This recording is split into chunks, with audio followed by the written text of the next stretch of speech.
We have been looking at the New Testament book of Matthew. Matthew, of course, is found as the first book of the New Testament.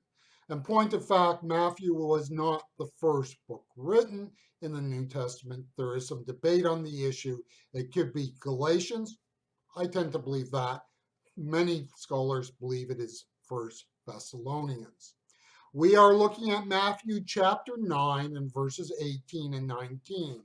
I am going to be reading from the New American Bible. Matthew chapter 9 and verses 18 and 19. Before Jesus finished speaking to them, a synagogue leader came up to him with reverence and said, "My daughter has just died. Please come and lay your hand on her, and she will come back to life."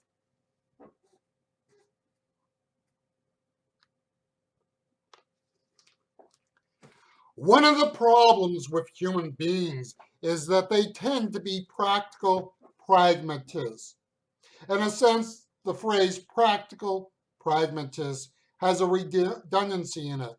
In simple terms, it's poor English, but bear with me.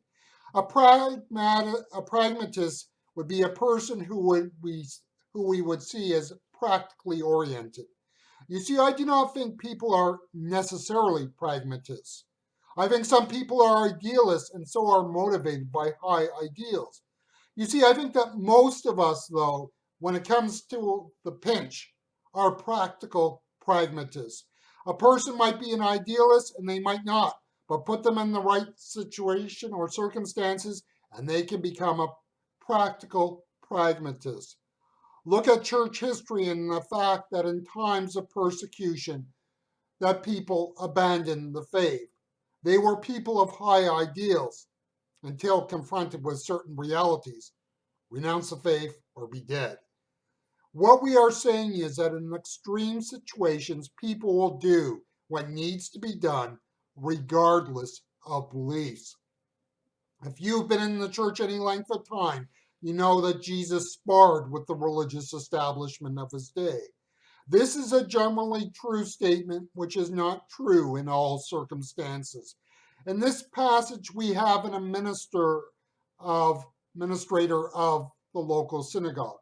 This was not a religious professional in the sense that we would speak of today as a cleric.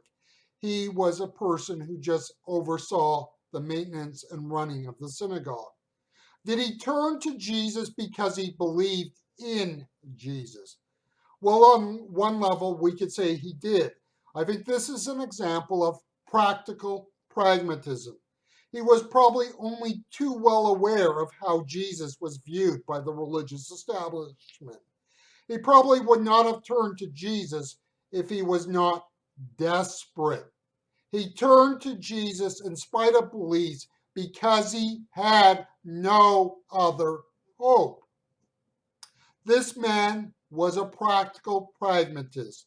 He was a lot like us in that in the pinch, we might do what we otherwise might not do. You see, I do not think that there is anything particularly strange about what this man did. The remarkable thing is what Jesus did. Jesus and his disciples left for this man's home. Jesus, I'm sure, knew the man was not approaching him because he believed Jesus was the long awaited Messiah. All the man knew was that his daughter was dead, and he had heard some of the rumors, some of the things that Jesus could do, and he thought possibly what Jesus could do for his daughter. Convictions, beliefs, and what others thought were no longer of a concern for him. What was a concern of him was that his daughter was dead. Jesus did not say, "Come back to me when you believe on my terms." Jesus did not say, "I know you're only using me because you have nowhere else to turn." And in the ancient world, there was the expression that all roads lead to Rome. Rome was the center of the Roman Empire. In a way, all roads lead to Jesus. I mean by that people come to Jesus by a multitude of ways. One person comes through intellectual reflection. One person comes because of an out of control addiction. One person comes because of a sense of loneliness and a sense of emptiness. One person comes out of sheer desperation. This was the individual in question in our passage. The point is that we uplift Jesus and make him real in the world we are in.